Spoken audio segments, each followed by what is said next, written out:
Welcome to this episode of the Two World Podcast. My name is Ken, and I would like to first introduce our two co-hosts. First, we have I am Jacob. And I am Barney. all right. And we are very honored, and I'm especially excited because although she is returning with the second interview on the Two World Podcast, it is my first opportunity to meet Suzanne Fisher Woods, who is a prolific, sorry, It's okay. Suzanne Woods Fisher, who is a prolific author, 1.5 million books sold. I believe you're up to about your 40th book here, and she has a wide range children's books to nonfiction, a Christie Award finalist. We are very excited not only to talk to her, but to help promote her most recent book, Capture the Moment, which is out very soon. So welcome, Suzanne. We're glad to have you with us today. Thank you. It's a pleasure to be here. And we span the globe, don't we? We do. We do. We have Barney in Japan, and Jacob and I are in Ohio, and you are on the West San Francisco Coast-ish? Bay Area. Oh, nice. Very nice. All right. Yeah, as Ken mentioned, that Suzanne has just written a number of books, but also a wide range of books covering a number of topics: Amish fiction and historical fiction, and then before this, Capture the Moment, which focuses on takes place in the Grand Teton National Parks. I believe she just finished a series on flowers.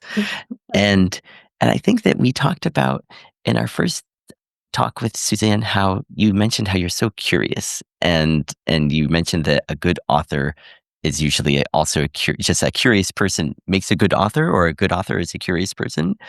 But how it's so interesting how you you span all these different topics in your books, and they're all so well written and seem so expertly written. And how is it that you've decided to follow your curiosity into the national parks for this upcoming book? Well, I do think most writers are overblessed with an abundance of curiosity. It's just sort of what drives them. And so when you find something interesting, and the whole point is channeling curiosity in a healthy way, because you certainly have to have boundaries and relationships and things like that, of just making sure that there's a time to be curious and there's a time to allow people their privacy and not push too far and that kind of thing. And even as a writer, trying to make sure I don't ever cross that line with a person, even in promotion and things like that, trying to make sure that, the curiosity stays in the right lane. But I think when you're just so interested in so many different things, it is so much fun to be a writer with a contract and be able to just go deep into a topic. Though I would say, well, quite a bit of what I research ends up on the cutting floor, doesn't make it into a book, which is typical, I think, of all writers.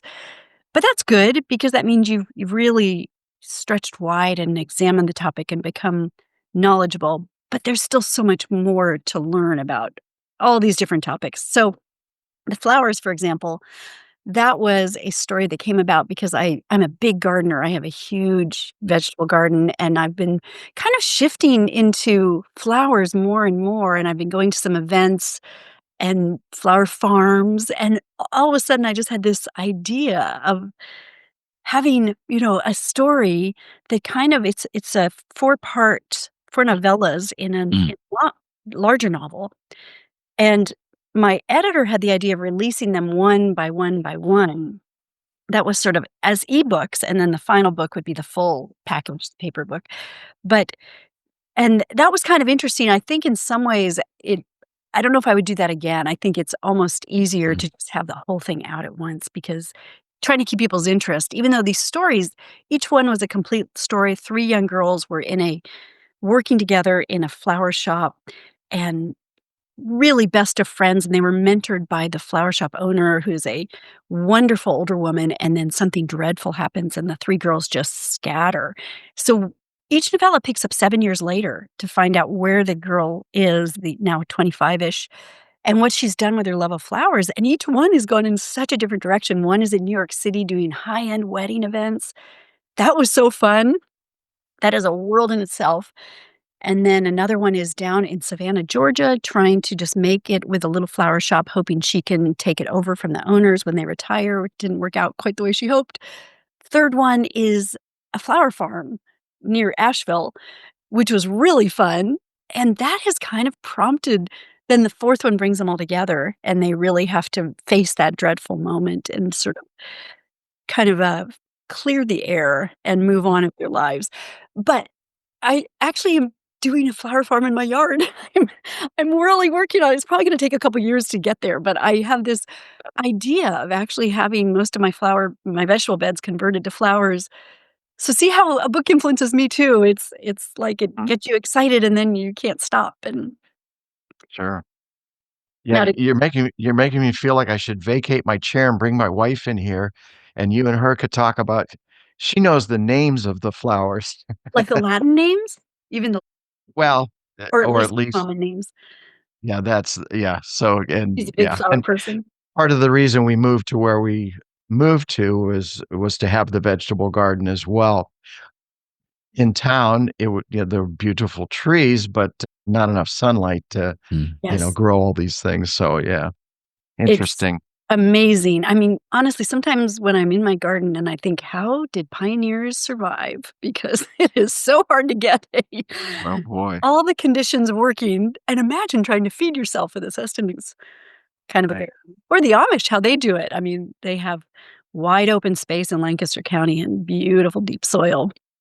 Ohio Mhm. too, but yeah, So sunlight. how were you led to the Grand Teton National Park to capture the moment?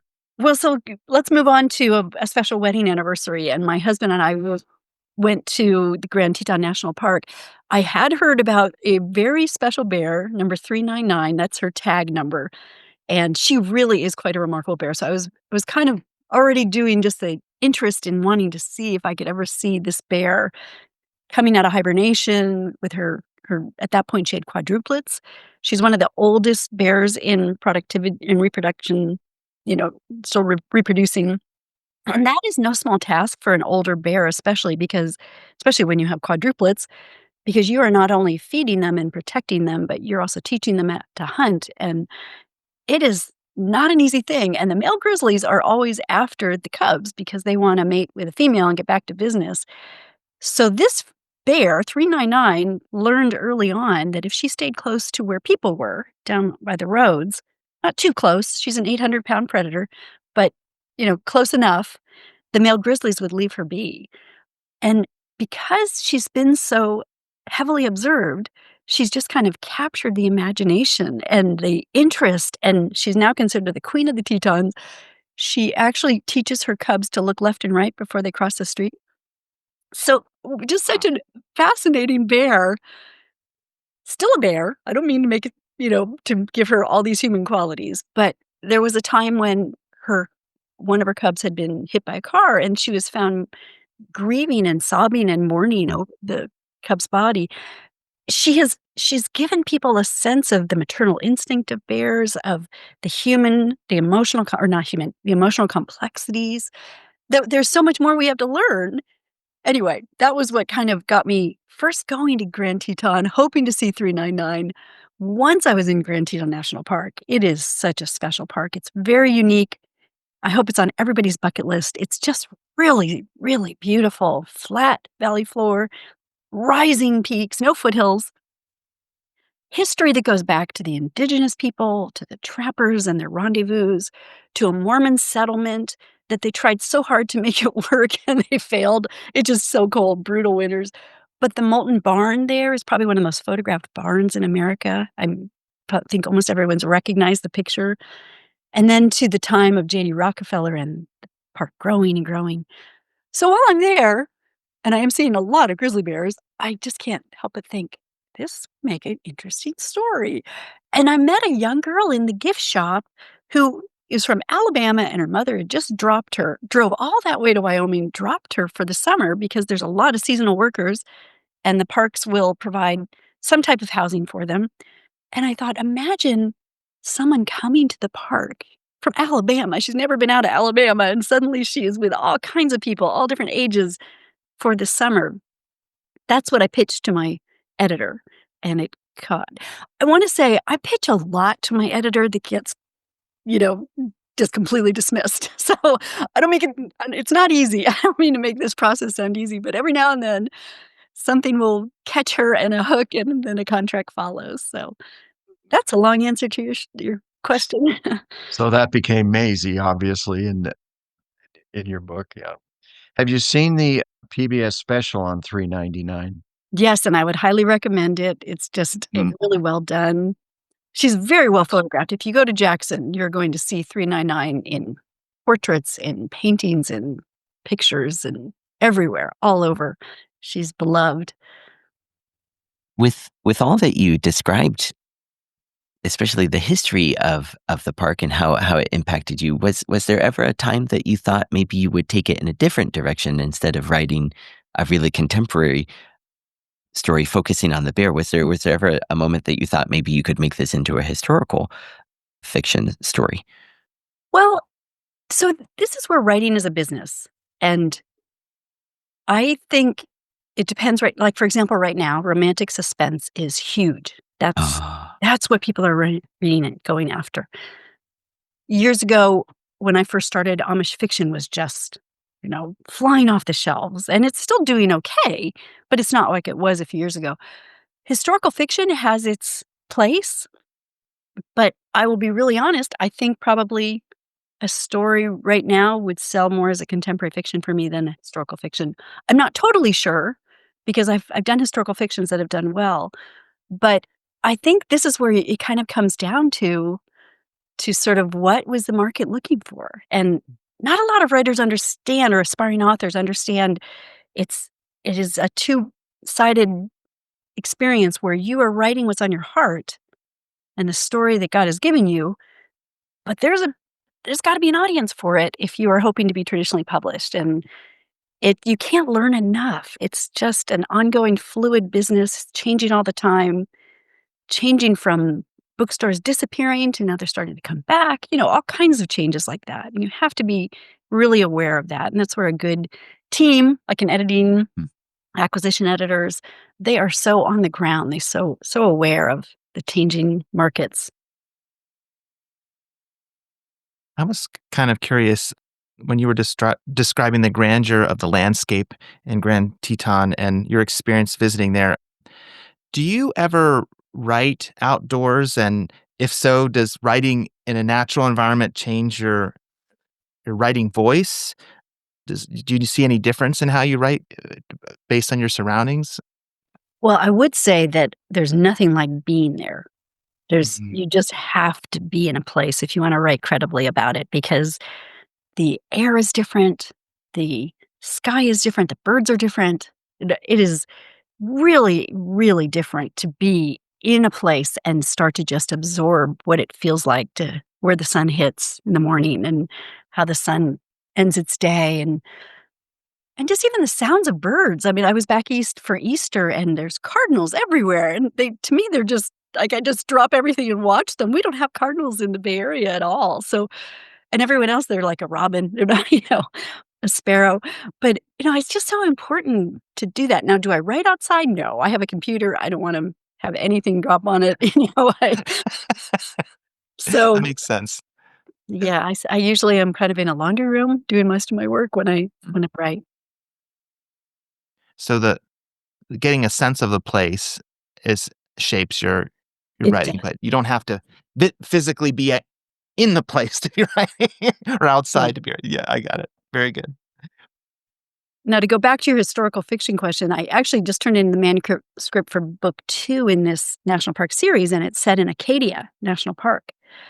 And that story actually has a lot of history in it. There's a shipwreck, there's, uh, gold that was intended for the Penobscot Nation, and the gold has been stolen from during the time of the shipwreck and kind of placed around the park in hidden caches.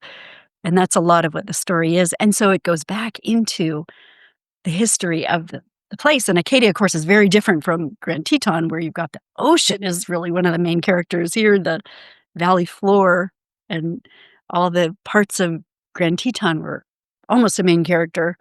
But I think anytime someone's going to a national park, to look back at the long history of the place is such an important part as well, including the people that were there years and centuries ago. It didn't just start with with us coming out. So Mm. Early on in the book, I like the little quotes that preview chapters, and you mentioned Matt and Karen Smith mhm. from the books of the Dear Bob and Sue. Have you had a chance to read their recollections of their travels? Delightful, delightful book. So I was so thrilled to see that involved, as well as John Muir and some of the other wonderful quotes. How did you assemble all those and Mm. decide what's going to fit on what Mhm. chapter? And I would go back to I'd done a series on ice cream called the Cape Cod Creamery, Yeah. and that was the first time I started putting a quote, because there's a lot of quotes about ice cream, surprisingly a lot, and I would find the right quote for the right chapter, which is not easy to do. So but I've loved doing that. I don't do it in my Amish fiction, but I do love doing it in my contemporary fiction. And of course, the national parks have so many quotes as well. So I usually will do the chapter and then find the quote.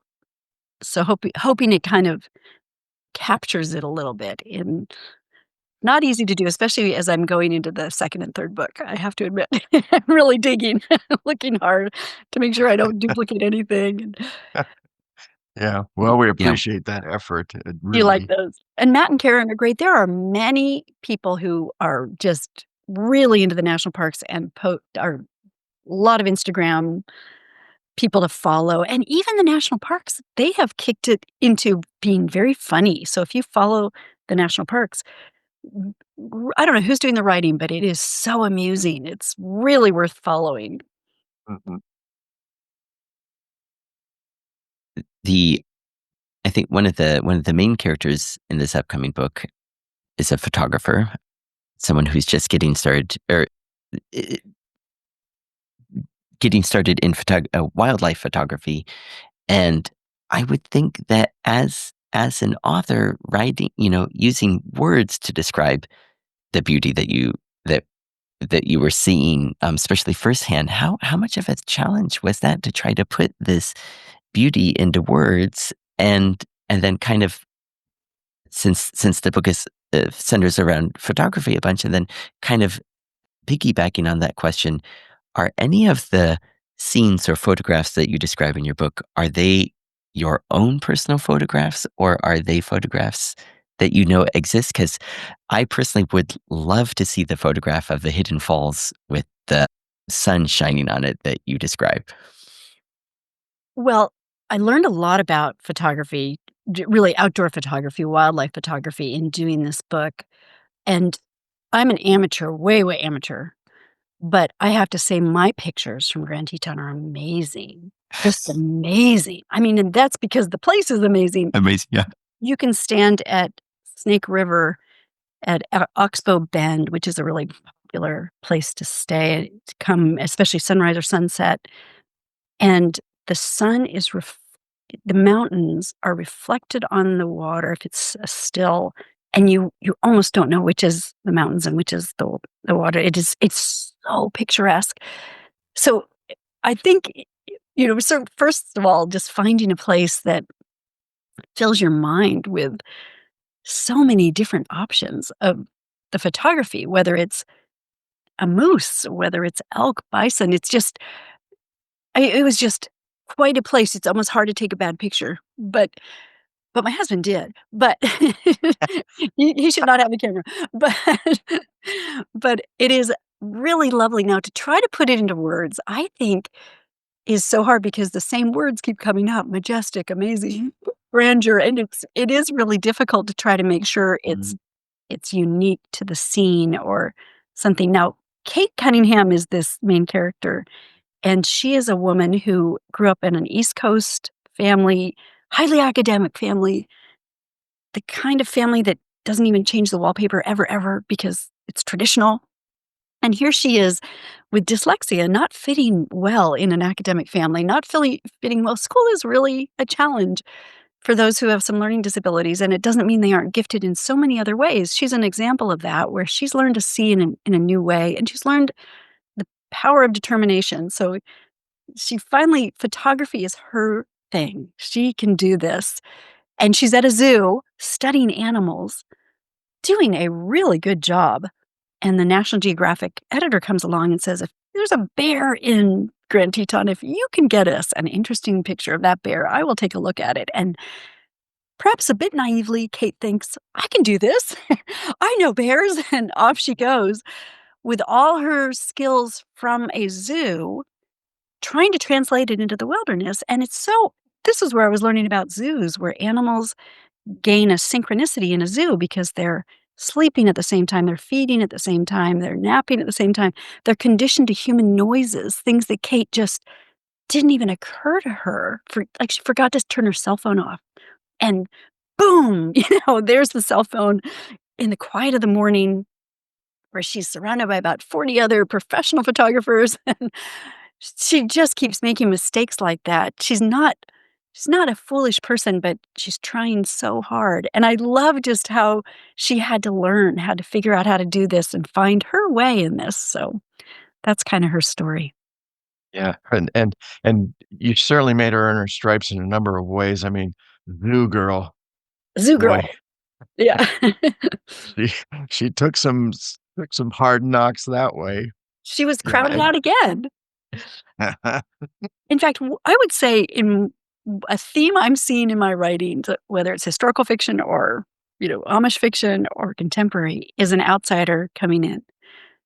And I do think it's so interesting to do that because you do have an objectivity that you don't necessarily in the inside out. But when you're trying to break in, and it's hard. It's hard at any Mhm, stage of life. It's hard. You've moved, as you were saying, and it's, mhm. trying to make a whole new set of Sure, friends when people aren't looking for you. And I think right.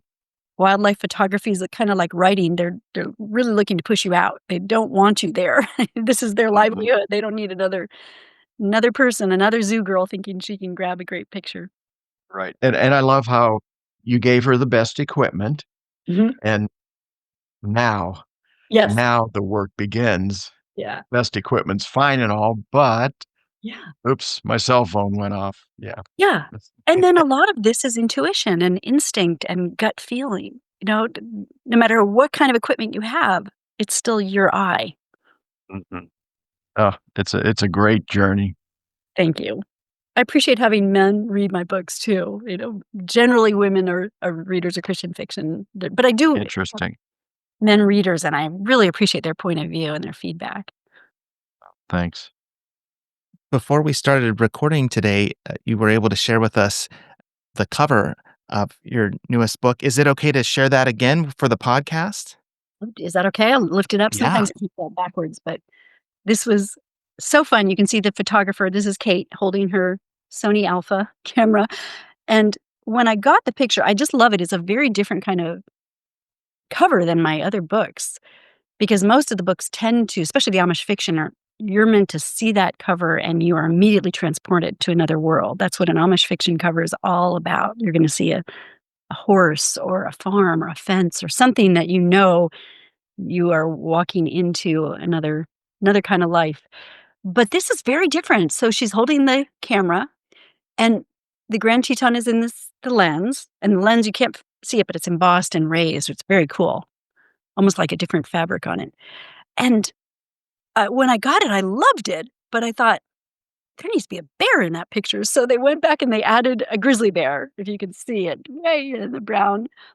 Mhm. And I'm so glad they did. I just love it. Most people miss it, but it is such a special cover. It's so neat to see. The other thing that's funny though is when I got the cover, and this is the process of behind the scenes, I'd had Kate as a blonde, and when I saw this, I was like, "Yeah, I can see why she needs to be auburn, I get that. She needs to sort of fade out." So I went back and changed her hair through the whole book before, like, the Wow. final edits. Interesting. Nice. Interesting. That's that's a wonderful cover. That's so interesting. Yeah. And I like how the cover, the focus, of course, is on the photo being taken, and then I think the color of the text is kind of a spring green, kind of yellowish color. But then our main character is, like you say, kind of You her did. colors are so muted. And when I see this, I get the sense that maybe this book will have some suspense to it. Like it kind of has some intensity in the cover. And when you decided to add the suspense element, was that like something that you had wanted to get into to add to your writing, or was that a bit of a challenge for you to add the suspense into this story? Well, what you're talking about, Barney, is this interludes in between each chapter. Exactly. I love the way that you put that. Going into this, I knew that there, just in our personal communication, you told me that there was some suspense in here, and I wasn't sure how it was worked into it. And then it's so clever, so unique. I've never seen these little vignettes that we see of the person that we're probably going to meet. Is going to culminate. The way the climax at the end, just in between the chapters. And what a great idea! But I'm sorry to cut you off on that. But Oh, I'm glad you like Yeah. it. I appreciate Mhm. it. I wasn't sure it would fly, but my editor liked it too, and we made he's in first person, we have very different sounding from the rest of the book, he's in a different font, and this gentleman he's not really a gentleman, but he is a really skilled poacher, really, really masterful, clever poacher, and one of the things I enjoyed doing he's after the bear as well, so they both kind of want their best shot of the bear. And yeah, and so they're both kind of le unaware there's rumors that there's a poacher in the park, but this guy is not one who's gonna get caught easily, and so, they're kinda moving toward the bear like this, who's not come out of hibernation yet, which is typical in the spring, waiting, waiting, waiting, because it's on the bear's time. So, the poacher one of the things I enjoyed doing was you actually start to understand why he is the way he is. And when was the moment that he really crossed over into a dark side? And I just think that's kind of an interesting part of any villain story is Mm. when did it happen? Why did it happen? When did they go in that path? And there's a lot of twists and turns in this story, which I think people will enjoy. I almost thought my editor would reclassify it under romantic suspense because to me it was. I felt like I was kind of on the edge of my chair a bit, but it's not. It's contemporary romance. There are some love stories happening because every book needs love stories, but I felt the same way. I felt like it was a really a high suspense book, at least for me.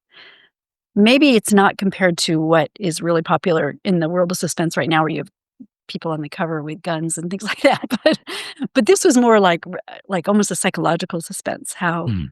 how he was planning for it. He actually is an archer. He's not using guns, and so that he has an arrow, a bow and arrow that is his calls it whisper. It is his, like an extension of his hands, and it's really kind of intriguing. The reason I actually had a poacher in the story to begin with, one, to give it that what happens next kind of a feeling to it, but there are poachers that are in the parks. In the parks as a whole, I feel like I wanna be clear that poaching and hunting are 2 very different things. Poaching generally is just taking certain parts of an animal and selling it in illegal black markets, a lot of overseas markets. It's very disrespectful of the animal, it's illegal, on and on.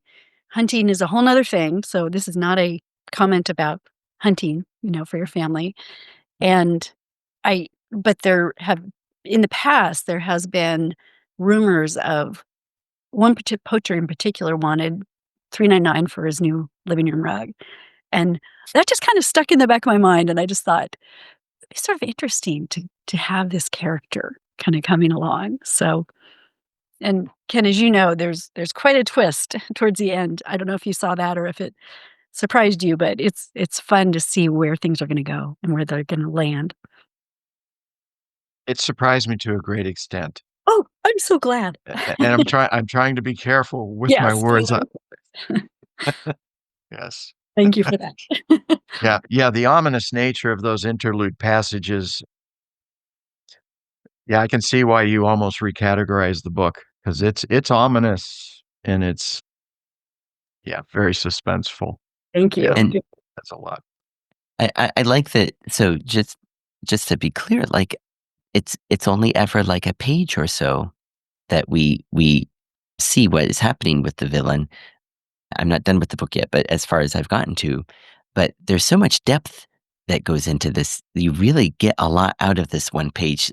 Like partway through, we think, oh, he has a mom, and you add a lot of depth to your characters, and even just read tiny bits of this one character throughout the book, but you give him such vibrancy to us that like you say, it's really ends up being like a psychological thriller the way his evil is portrayed. And but just it's I was saying to Ken earlier that about all of your books that I've read, that you do such an amazing job creating these characters that are just that are so relatable in so many ways. And then even amazed again I am that even in this tiny amount of space that we see for this one character, we really understand, you know, who he is and where he's coming from and why. And it's just so fascinating. It's just another great reason to read this book, I think. Thank you so much. That means more to me than I can even tell you. I really appreciate it 'cause it's not easy to try to create a character that you don't just hate, you know? And like you say, yes, he has a mom and he wants his mom to be happy, and Mhm. Mhm, she seems to be the only one he sort of listens to. But right. And I found myself rooting for Frankie too. yeah, Frankie felt on the edge in the Mm, relationship with his father and, mm, yeah, a guy to root for. Frankie's Do a you teenager. mm. Yeah. Do you Barney and I were discussing this earlier. In the manuscript we were given, there are discussion questions at the end. Where do those come from? I write them Okay. and And and that often and go ahead. go ahead, go ahead. Well, often when I'll write them usually as I finish the book, like maybe 2nd or 3rd draft, and sometimes something will occur to me like, "Oh, I didn't even see that in the book," and I'll go back and kind of enhance it or color it up a little bit, but or even just change something and realize, "Oh, I can add a little more here." The questions are sort of fun too. Clearly you had fun. I and now that I'm able to engage your personality, live, yeah, like, hunting is a really big thing, right? Yes. Hunting is a big yeah, that's one of the first questions. Hunting plays a major theme in this role. Yeah. Yep. So Frankie is a teenager who is kind of stuck in the park. His dad is a bigwig, really big guy in the national park, and all roads in the national park lead to Washington, D.C. That's you want to really advance along in the NPS, that's where you're gonna end up, which is not where most rangers wanna end up, but they do some of them do like the advancement and the leadership and administration. And so Frankie is a son of a bigwig, and he's a bit neglected, and he ends up at Grand Teton. There's all kinds of youth programs, Youth Conservation Corps and some other programs like that he keeps getting kicked out of, and he was just a fun character. He and Maisie both, a teenager and then, like, a 13-year-old, she has a big crush on him. They were just almost like comic relief. They were just fun to just add in and, they're gonna be in the book too as well, which was really fun because 'cause they're a little Alright. now. Yeah. Fun fact, Yeah. Maisie. Fun fact, that's Amazing, okay, so amazing. You've got a lot of Making fun. fun facts were a way to kind of get information in about the park without sounding Oh like a yeah. book. So, yeah, she was always spouting off her guidebook knowledge. Sometimes true, sometimes not. Exact I was wondering, Maisie, I love that that name and probably a character you gave the name to and said, "Yep, that's gonna totally work." Do you find in your writing that you change names when you get deep into it and go, "Oh, I don't know," or One of my books, I had a character, Sam, and I think the final editor said, "We have rhyming names in this book. We Oh, can't no. do that." So, I think it was, like, Cameron was the and Cam, and then I had Yeah. the name Cam. Never even dawned on me, Cam and Sam. So, all of a sudden, I think we changed him to Seth. I still feel he's Sam. It's kind of hard, you do get used to a name, Right. but yeah, sometimes names change, Okay. but I once you're once you're about a third into writing the first draft, your characters start to really have some distinction, Okay. and then there's a point when they kind of become 3D, and they you can almost see them, and they have a personality. I'm not saying they write some writers say, "Oh, they take over the book and write it themselves." I wouldn't go that far, but I just feel like they seem very vivid, at least in my mind. I just like to have flaws in them. I think that's just what we're all about is human flaws. Thank you. I was wondering if we could spend a little bit of time reflecting on the title of the book, Capture the Moment. I really love that title. For me, it evokes all of these thoughts of like a moment of transcendence or awe or wonder. But I know the cover has somebody capturing the moment with a photograph. So I know there's lots of senses to the term, or to the terms. So I was wondering if you would be willing to just unpack that a little bit more, what it meant to you, maybe some of the layers of meaning it might have for you or for the readers that you're wanting to reach? This was one that took a lot of time to get that capture the moment. It was not I'm not even sure what working title I had. Probably very different. Every now and then, my titles will end up being, chosen, but it usually goes into a committee. We get a titling positioning questionnaire where we're filling out all kinds of information, even down to what actor would you have play this character, and any scenery, any landmarks, any phrases, things like that, so that it's just helping the art director, and then it's helping the titling committee that goes in, and they come up with a bunch of different options and then pitch it to the author. Not always, but generally, I really like what they come up with. I'm not sure if I remember how Captured Moment. I think that might have been something I submitted on, like, a 3rd round. But what I love about that title is that it really is from start to finish, it fits the book because Mm. Kate is trying to capture a moment. That's why she's in the opening page as she arrives in the park, and we learn her backstory through, but that's what is driving her all the way to capture that moment, and I think the poacher is on the same path, for different reasons, and then you have a lot of secondary characters who as well are growing and changing and trying to really Frankie, for example, comes to a hinge point in his life, and Maisie not so much, but I think there's there's a ranger who helps Kate in her quest. He's a biology teacher during the year, he's a seasonal ranger during the summer, very typical of a lot of teachers who have the summers off, and he's one of those guys who sort of prefers bears to people, so he was hoping to have just a quiet, peaceful summer, and instead he's been reassigned to the valley floor. I interviewed a number of different rangers, and it's learned a lot. For example, and I'll get back to your title, but for example, it's they are not to make fun of the tourists. That's just part of Mm. their work. You don't make fun of the tourists, though I'm sure behind, closed doors, because tourists can be so clueless. Be Oh, unbelievable. Every year there's 30 to 40 bear attacks, and generally bears are solitary creatures. They don't wanna be surprised, and they don't want you coming between their cubs and them, but they're not looking to attack a human being just for the sport of it, and yet somehow it happens, 30 to 40 a year in North America, 3 to 4 people lose their lives every year. You know about, like, the bison in Yellowstone that are always, "Don't pat the fluffy cows," but still they do.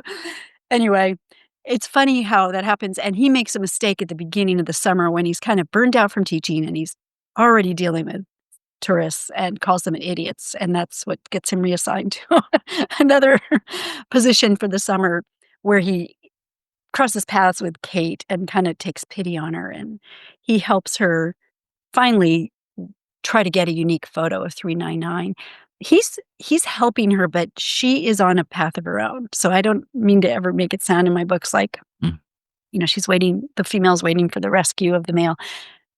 They may be a part of the story, but I love to have women kind of figure things out a little bit, have a little bit of agency of themselves to kind of move forward in life. So, anyway, Capture the Moment is part of this Ranger coup as well because he's got some things he's working out from he's bringing baggage.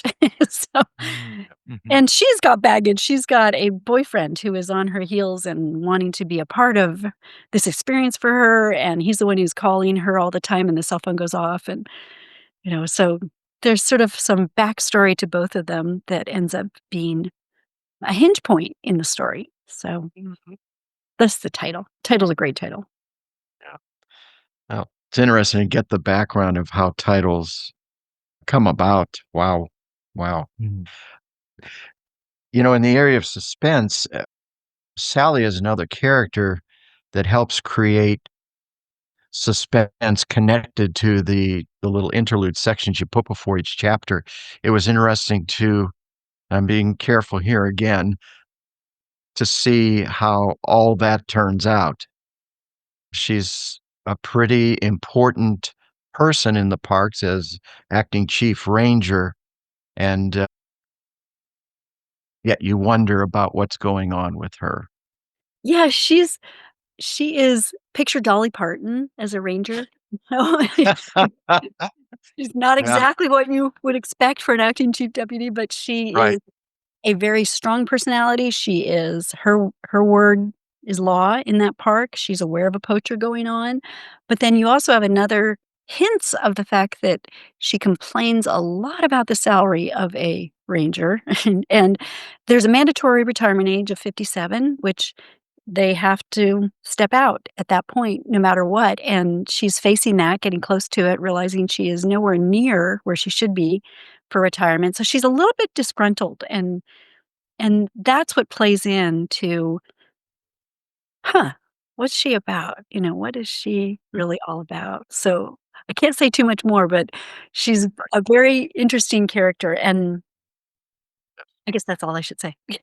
I feel like I'm on the tipping edge of saying too much, and I really want people to Yep. find out for themselves. At the beginning of when we first started talking about bears and about the impetus of the story and whatnot, I think you mentioned a few facts about bears that you have included in some of your newsletters, your Uplift newsletter. And I think most recently you mentioned how people think that bears appreciate beauty around them. And I think that you even mentioned, I think one character mentions this in the story as well. But one thing that I really like about these newsletters is you have little polls in them. It could be, do you like basketball, or do you like the March Madness, or do you believe this, this study, there's a connection with what your outlook about an activity. You mentioned the study about the two groups of people cleaning hotels, and one group is told that hey, this is exercise, and later it proved, wow, these people believed they were getting exercise, and the results showed. But the other group who was doing the same activity, they didn't have any change. But from these polls and from these newsletters do you write, and like our readers' reactions to the polls, do you ever glean anything from that like kind of directs how your writing might go, kind of being in touch with your audience, or is that just something that's fun that you include based on, what's happening in the world around you, or, related to some of your books or the stories that you're thinking of? So what Barney's referring to is something I do called Uplift, and I send it out on Fridays, and I've been doing it for about a year, maybe 16 months now, and I kind of did it for a 30-day, 90-day experiment just to see was there interest in this. And this is different from my general newsletter.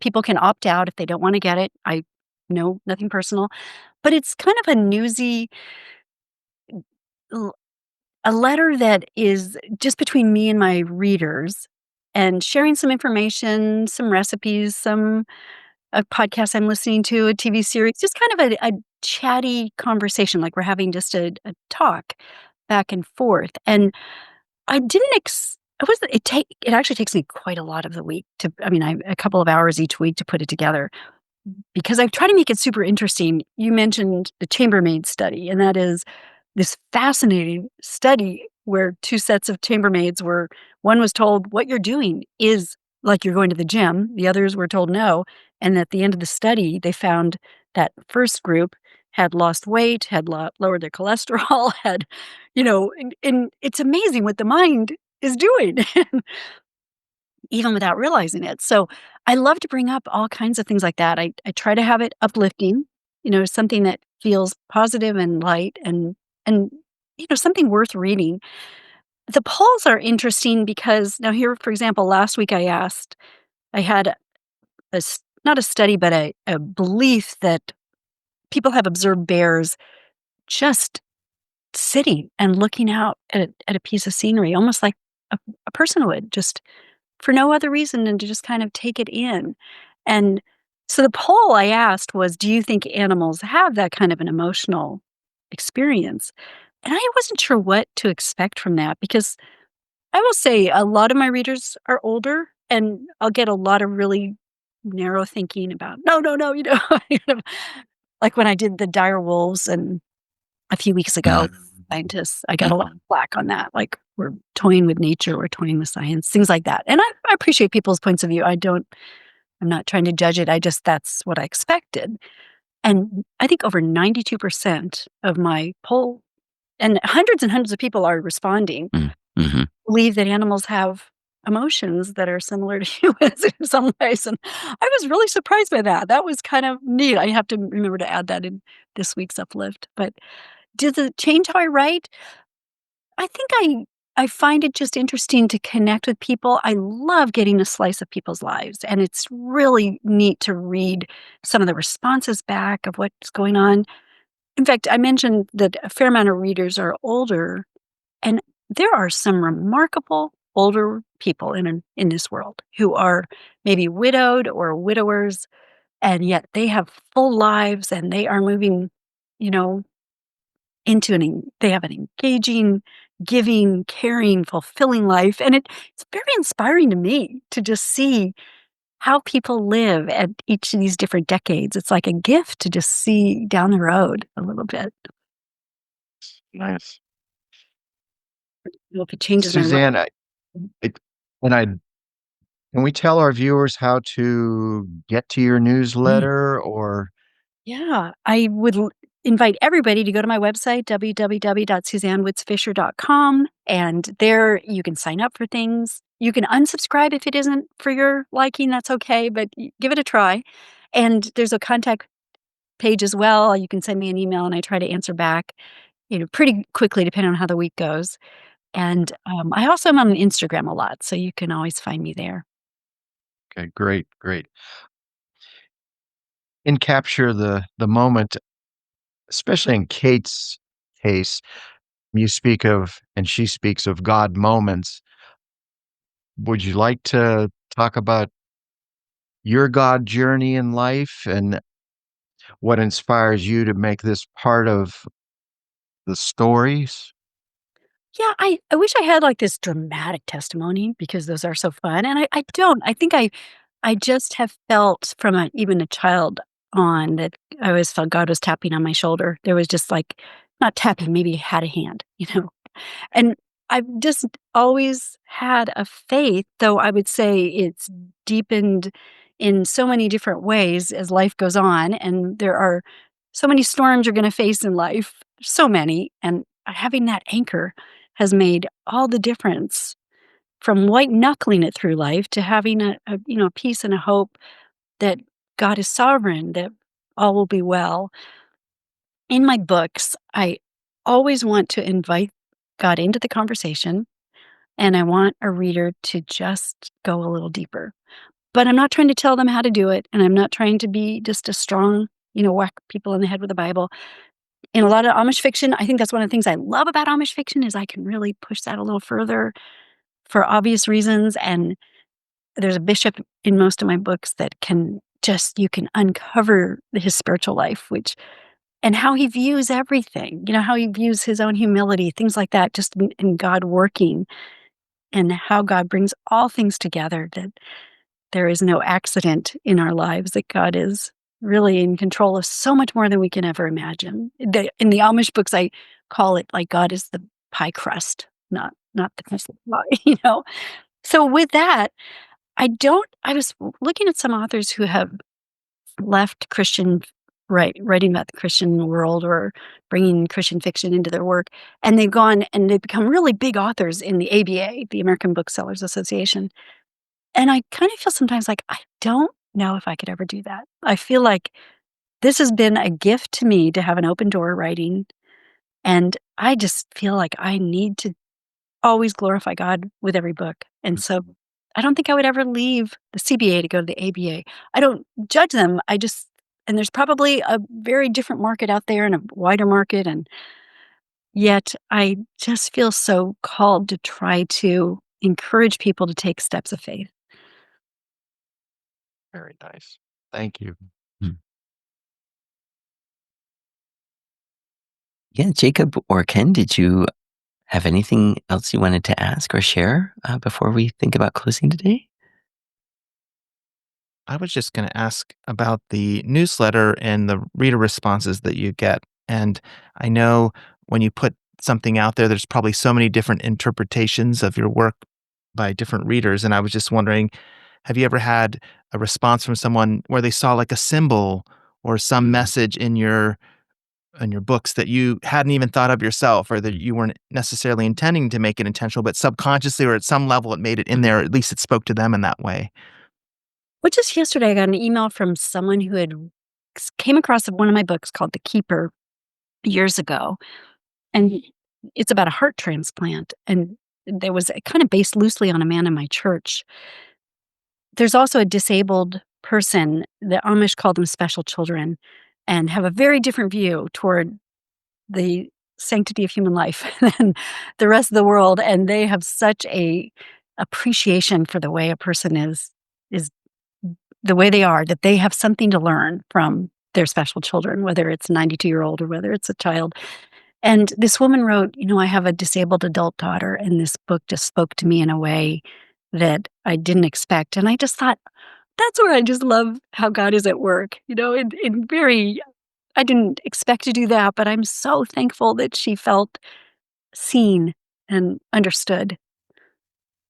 I wrote a book about ADHD, and Mm. this was among the Amish. And again, to look at ADHD, and I happen to have a fair amount of people in my life with that special diagnosis, and there's such a gift in it. There's so many gifts in that. Or dyslexia, that too. Kate sees things in another way, and I kind of like putting that in my work to try to reach people who aren't necessarily being represented. But my goal isn't to do that. It's just simply to scoop them in to the larger story. Thank you for sharing that. Yeah, I've got 1,000 more questions, but life goes on. Thank you very much for being part of this. It's been a pleasure not only to meet you, but in kind of a conversational way, be enlightened about certain aspects of your life, your book, the way you write. So thank you. Well, thank you, all of you. It's really fun. I've enjoyed this connection so much, and hope Yay. we'll carry on with more books. And we would like to remind everyone that May 6th is the day that Capture the Moment will be available. Hopefully, some of you have pre-ordered it. And if this is your first chance to hear Susan Woods Fisher talk, and maybe you're interested in what she writes, She has a wide range of stories that I think speak to anyone and everyone out there with engaging characters, and we would just like to encourage you to find one of her books, pick it up, and keep going, because you will be glad that you did. And we would like to thank all of you for joining us today, and hope that you are as excited to read the book as we are, and also are as excited for the next episode of the True World podcast as we are. And so for Ken and Jacob and our very special guest, Suzanne Woods Fisher, I am Barney, and this is the True World podcast, and we will see you all again next time.